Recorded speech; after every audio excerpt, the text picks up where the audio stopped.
just out for a little run in beautiful Mashantucket, Pequot. So it's nice and cool, not too cold, not too hot, just right. Beautiful place.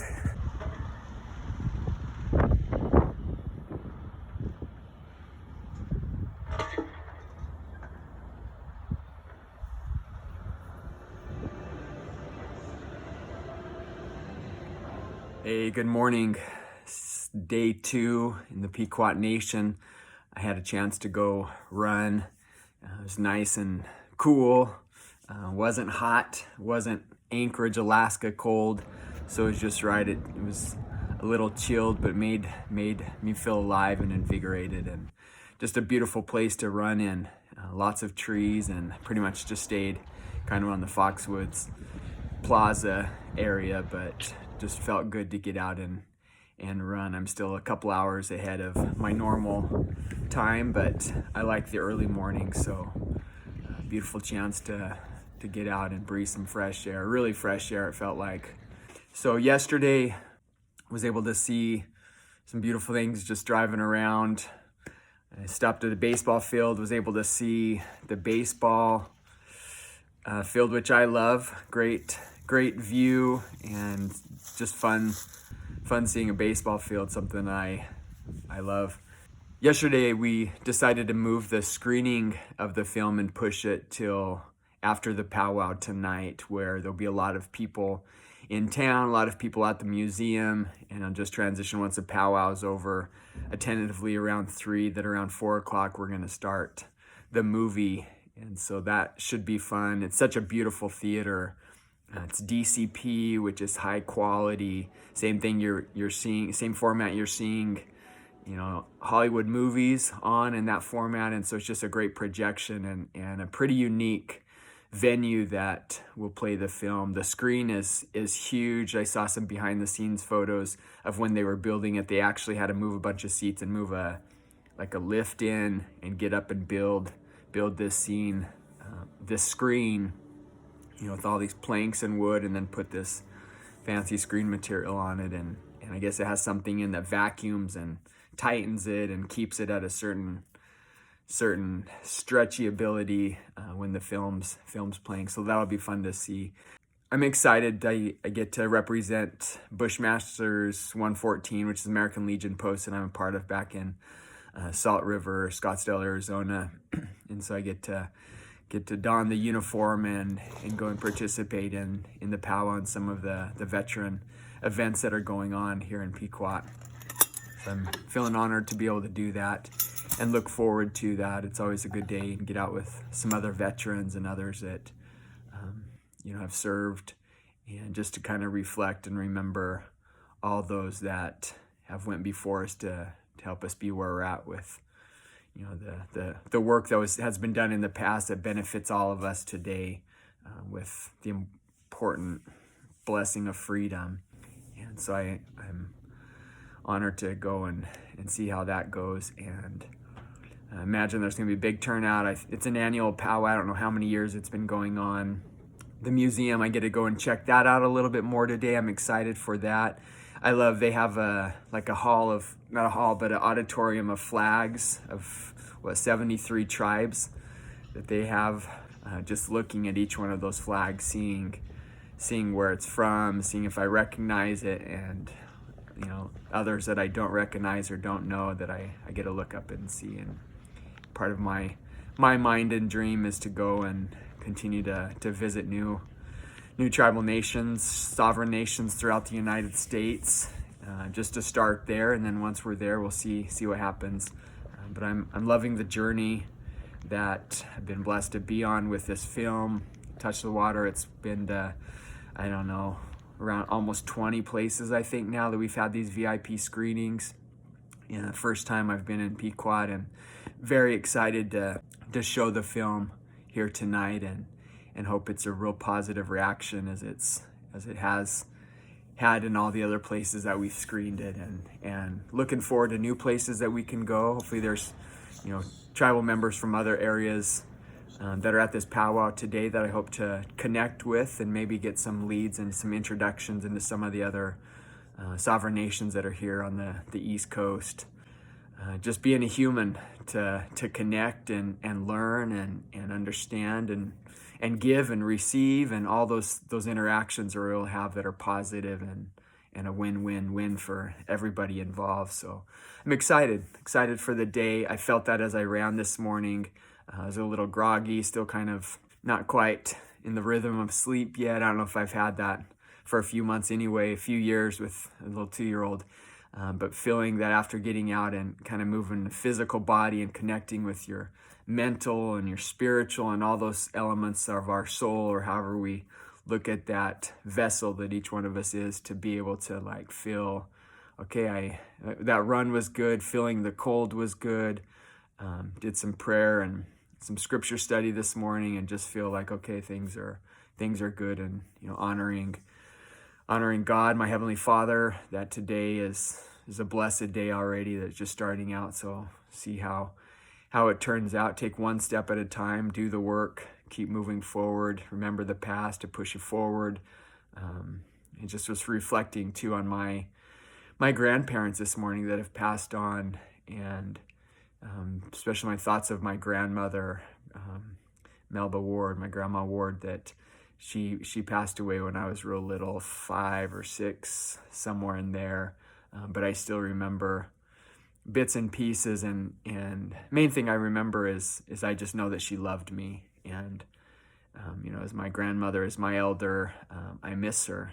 I didn't have a lot of time in this life with her, but I'm grateful that I was able to think of her a little bit this morning. And my grandpa Ward, that's a World War II vet, served in the Army, and some of the stories that he shared with me, just thinking of him. And my grandpa Hamilton, that also was, served, was in Korea, was also a veteran, and so just thinking some of that blood relation ancestry that I have, and just lots to be grateful for, and so I'm looking forward to going and honor those veterans that have served, and others that are, doing what they can do too to help freedom to continue forward and to move on.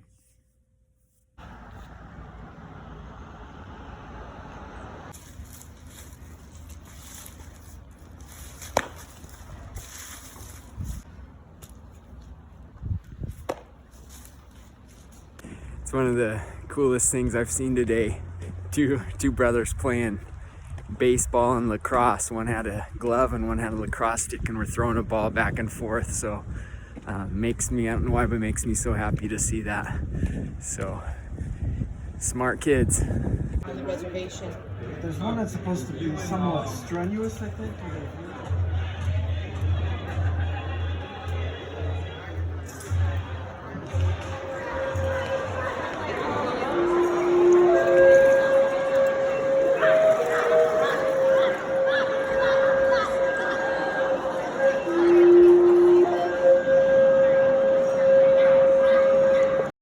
Good afternoon. My name is Travis Holt Hamilton, and I forgot all the other questions that we were supposed to answer.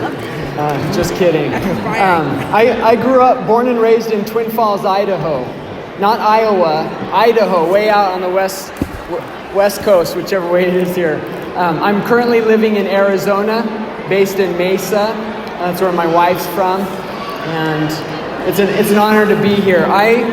My parents, I was just thinking of my dad passed away. He's 55 years old about 15 years ago, and I was just thinking of him as I was sitting here before we were asked to recognize our parents. And so it's a special moment to reflect on my dad and my mother, who's still strong and healthy, and just grateful for parents, right? Grateful for good parents, imperfect parents. Like, I have 6 kids, as I am, as we are, but trying to do our best. I'm grateful for what my parents did for me. I asked them in high school, I said, hey, I have a church leader that he was a Marine, and told us all kinds of stories, and getting us woke up to wanting to go to be Marines. And I remember talking to my parents when I was a junior in high school and saying, what do you think about me joining the military? And they were like, nope, nope.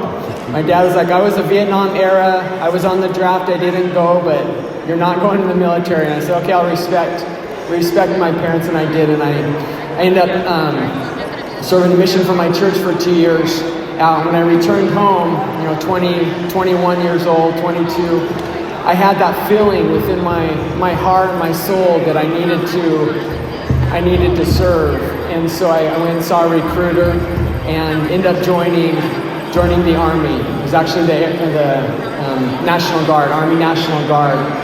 And from there ended up being in a few years, and then 2003 or 2001, right? 9/11 hit, and I remember watching that first plane and then that second plane crash into the tower, and just standing there. I was living with my sister, going to starting college, and just that feeling like something's going to change. And obviously, something's changing on TV, and something's going to change in my life. And so we ended up getting called and got deployed and shipped over to Iraq.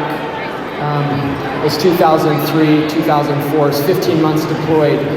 And I had a chance to stand up here eating and talk with a nice lady that said she wasn't a veteran, but her husband was a veteran. And right away I thought of my wife, that as I was leaving, 5 months pregnant with our first child, getting shipped over to the combat zone. And so, in some ways, she had a harder time than I did in certain ways. And so I just want to help us remember and recognize and thank all you spouses that have supported a veteran, even a veteran in your family or a service member in your family, that the spouse's service, even though they didn't raise their hand and get enlisted or whatever, the spouse's service is just as valuable and just as important, because me knowing that I had my wife at home and a new son being born and such was another way just to kind of help me keep focused on what we were doing. And real quick, about done. While I was deployed, right as we were getting deployed, I got pulled out of school. I was at a little school called Scottsdale Community College, and I was studying film. And I finished a screenwriting class, and then we left a few weeks later, got shipped. Went to Fort Bliss, and then we went through. Ended up getting deployed for that month. But while I was gone, I wrote my first movie. It was a film called Turquoise Rose that I wrote while I was deployed on my off time, and continue to make movies. And that's actually what brought me out here. Is this evening we show one of my films. It's called Touch the Water. It's a new movie that's only in theaters and only in screenings like this tonight. But so I want to thank all my fellow veterans and all those that have supported a veteran. Thank you for your service, and continue to do good. Yeah, maybe our time being enlisted is over, but not our time to be kind and to help keep us free with each other and building those relationships. And thank you. I'm honored to be here. Thank you to the museum and Pequot Nation.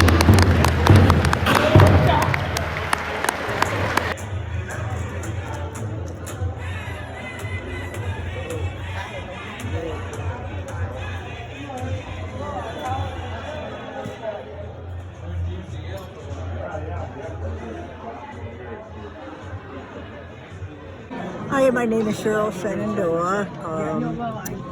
I, along with myself and my son, did all the clothing for the museum here. There's a short video of us downstairs into the museum about what we did for it. We made the dyes for the clothing, and we constructed all the clothing for in the village, all the deerskin clothing, and then all the elk hide clothing also. We worked on it for probably about, spend it out through 3 years, just like getting a few done at a time, and it was quite a process. We would get the measurements, make up the outfits, bring them down to New York City where they were making the mannequins, try them onto the mannequins, make sure they fit, and make any kind of adjustments. We've been making deerskin clothing for years, but for real people. So when we had somebody try something on, well, they would move their arm and, lift it up, and we could, see how to fit it onto them, whatever was going to fit. Well, these mannequins weren't moving their arms, so we had to adjust for all that. So that was kind of a new process for us, but we learned it as we went along, and there was some, shaving going on when we were working on the fur clothing, so to make things fit, there wasn't enough room under arms and what have you. My son was the one that did the painting for us. My husband and him went out to get sumac berries to make the red dye, and they used ash for the black dye. The museum had their own team that would come up with the designs that they wanted on, and my son would reproduce them onto the clothing. It was the biggest thing that impressed me as we were working, and a lot of times after we would come to the museum to do the finish work, there were so many Native people hired to do this work that it really made a big difference in how this work was done. It was done with such care and such love because the people really wanted it represented well. To see it all done when they had the grand opening, and to see the whole thing was just like, it was so amazing. It just really went right to your heart, and you knew you were part of that, and you were so proud to be part of what they were trying to accomplish here, and they had accomplished here. To see they had done it the right way, they had the right people working, and it really was amazing. Thank you for sharing. That's beautiful. Thank you for your work.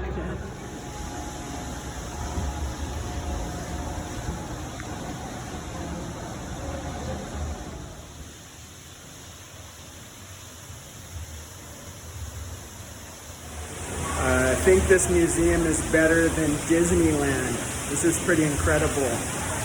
Some of the stuff that they put in here and all the work, and pretty cool. Come visit.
Yeah, that's cool to see where it's coming from.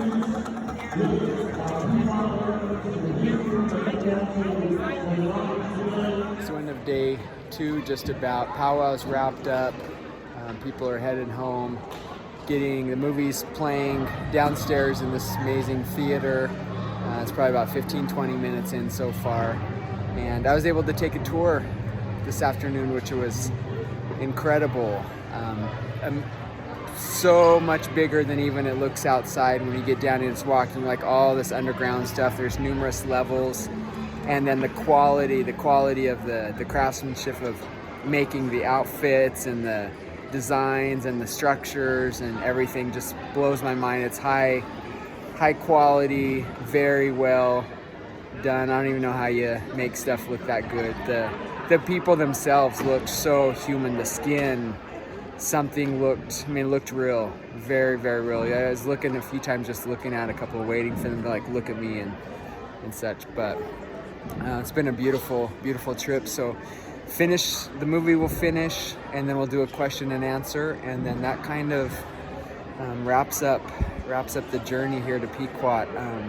Feeling very blessed, feeling a little sad, made some good friends, but I'm determined to come back and visit at some point, and hopefully have another film can bring back out here. So what a beautiful, beautiful place, location, geography, beautiful people, and just a good experience. Once again, just feeling so welcome, Met a lot of people from other parts of the eastern United States, all kind of in the New York, Massachusetts, Connecticut area.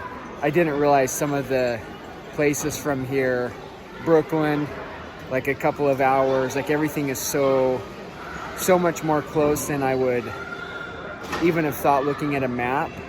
But so it's really lots of communities, lots of other tribes I've been working with, trying to connect with to get some screenings. I've met community members here, so I'll continue to work those and do my best to keep the film getting out there. So touch the water, trying to take it to all 574 nations before some time. We're gonna keep going. I don't know when that time is, but just keep plugging away. And this is living my dream, really living my dream.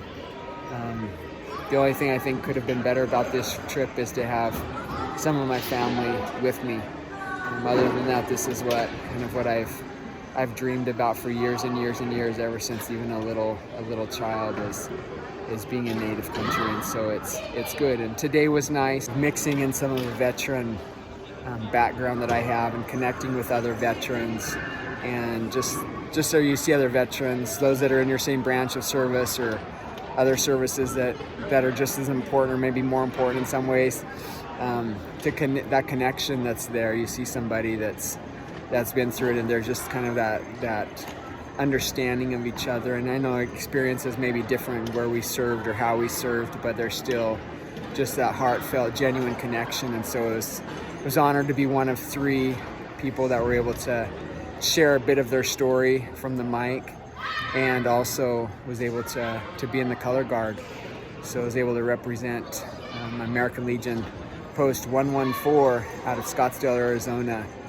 And that was an honor, kind of dress up in the outfit and the uniform and go and I carried the prisoner of war flag in grand entry into the powwow, and then afterwards carried the flag out. So just opportunities that come from service and hard work in the back years of your life. Just that joy from building something, from accomplishing something, from doing something hard, and just that joy and kind of sense of empowerment that comes from those things. So keep working hard, keep dreaming, following those dreams. Do what you can today to nibble away at getting there, and that's what I'm continuing to do is what other communities can I keep working with and trying to find a way to get the film to continue to get out there and touch people's lives and give hope to a world that, well, you know, who couldn't in our world use a little bit of hope?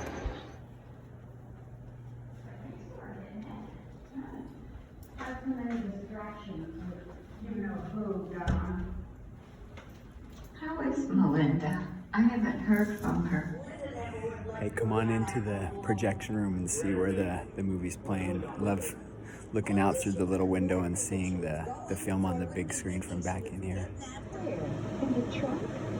Yo, not in the truck. That's how you end up on some episode of Unsolved Mysteries.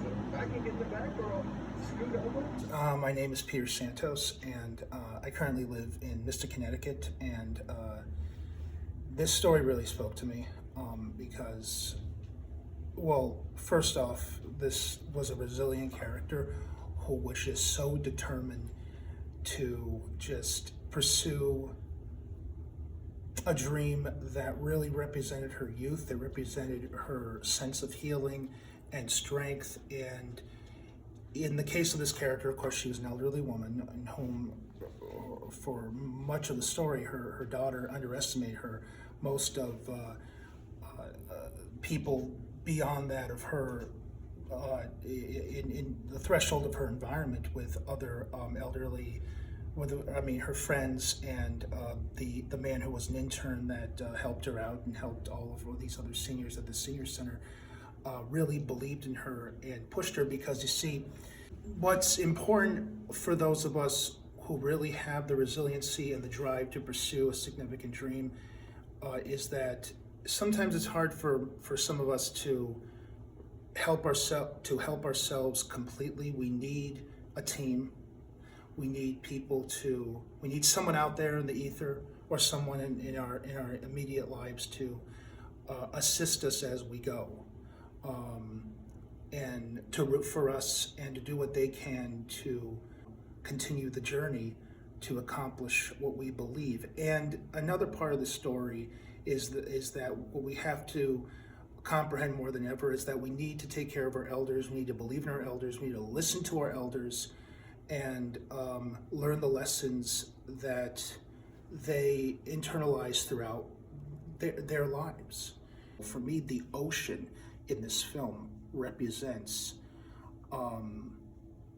peace, freedom, a place like the finish line of this journey, in which there are bumps in the road, but then there are aspects of the journey that are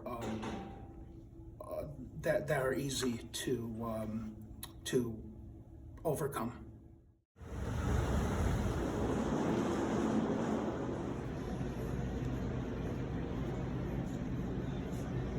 So I left Foxwoods at about 3:45 a.m. this morning, now sitting at the Bradley International Airport near Hartford, Connecticut, and flying back to Phoenix. I should be there about noon AZ time. What an adventure, another opportunity to get out into native country and to see a beautiful nation. Grateful for the experiences I've had with Mashantucket, Pequot, and it's been a good trip. Already, as I was making the hour plus drive to get here, my mind was running, trying to figure out ways of when's the next film, how I can get back to visit the community again. Also, all the other tribes that are in the area hopefully can be back at some point with Touch the Water to get introductions to those communities and share the film, make some new friends. Something special about the East Coast.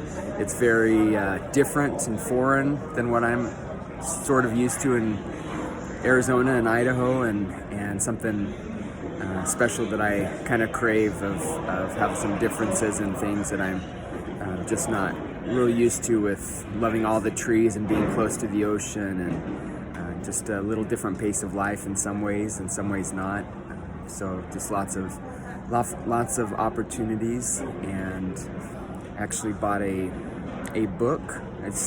Usually don't buy books at airports. They're kind of expensive, but there was a deal. I guess you buy it and you read it and you can turn it back into an airport. You get 50% back. So I don't know why I'm doing this. Maybe just so early in the morning. I'm kind of tired, lack of sleep, 4 hours or so last night. But in my mind, kind of like challenging myself, can I read a whole book in one flight? Well, it's a 7-hour couple of flights, but so maybe we'll try to do that and see how many naps I have to take. But that's kind of the challenge I've given myself for the next 7 hours till noon in Arizona when I land.